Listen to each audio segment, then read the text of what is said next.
नमस्कार. बिहारच्या एका गावामध्ये घडलेली घटना मनाला विस्मयचकित करून टाकणारी. कुटुंब रोजमजुरी करणारं, दररोज रोजमजुरी केल्याशिवाय आपला कुटुंबाचा त्या ठिकाणी गाडा चालणार नाही असं ते कुटुंब. पत्नी बिमार होती. पत्नीला हॉस्पिटलमध्ये नेणं गरजेचं होतं.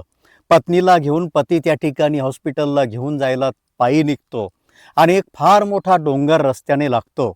त्या डोंगराला पार करून पुढं जाता येईल का हा प्रश्न त्या माऊलीच्या अंतःकरणामध्ये होता. आणि झालं तसंच. ती त्या डोंगरावर कोसळली आणि त्याच ठिकाणी गतप्राण झाली, मृत्युमुखी पडली. कुठेतरी हताश होऊन त्या पतीनं त्या ठिकाणी ठरवलंय की माझी पत्नी या डोंगरामुळं या ठिकाणी मृत्युमुखी पडली. उद्या माझ्या गावातल्या कोणत्याही इसमाला किंवा स्त्रीला जर या हॉस्पिटलमध्ये, पलीकडल्या हॉस्पिटलमध्ये, जे त्यांच्या गावापासून 55 किलोमीटर दूर होतं, त्या ठिकाणी जर न्यायचं असेल तर हा डोंगर अडसर ठरतोय.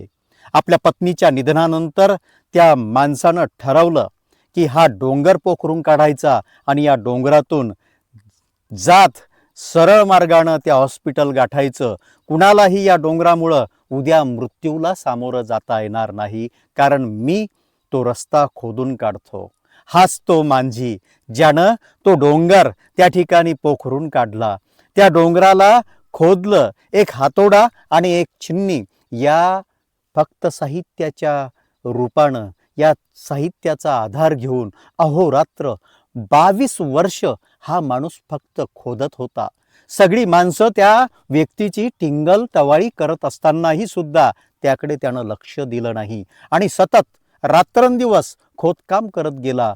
आणि जे तासाचं अंतर होतं ते काही मिनिटांमध्ये त्या हॉस्पिटलपर्यंत जायला तो रस्ता, 30 फुटाचा रस्ता, त्या ठिकाणी रुंदा रस्ता तयार करण्यामध्ये 22व्या वर्षी त्याला यश मिळालं.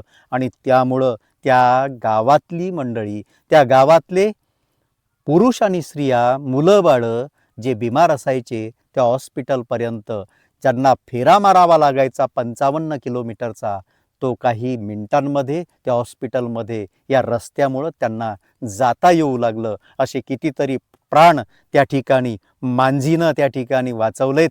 आणि शेवटी एका हातोड्याच्या भरवशावर आपल्या जीवनाला नवा आयाम देणारा आणि विश्वविख्यात होणारा हा मांझी आपल्यासमोर एक नवा आदर्श ठेवतोय, एक नवा आयाम ठेवतोय. आपणही त्या गोष्टीकडून बऱ्याचशा गोष्टी शिकण्यासारख्या आणि आपल्याला या ठिकाणी प्रेरणा देणाऱ्या आहेत. म्हणून जीवनात अशा माणसांचा आदर्श ठेवणं मला तरी वाटतं अगत्याचं आहे. तरच आपलं आयुष्य सुंदर आणि चैतन्यमय होतं. भेटूया पुढच्या भागामध्ये. या चॅनलला नक्कीच सबस्क्राईब करा, लाईक करा आणि शेअर करायला विसरू नका. नमस्कार.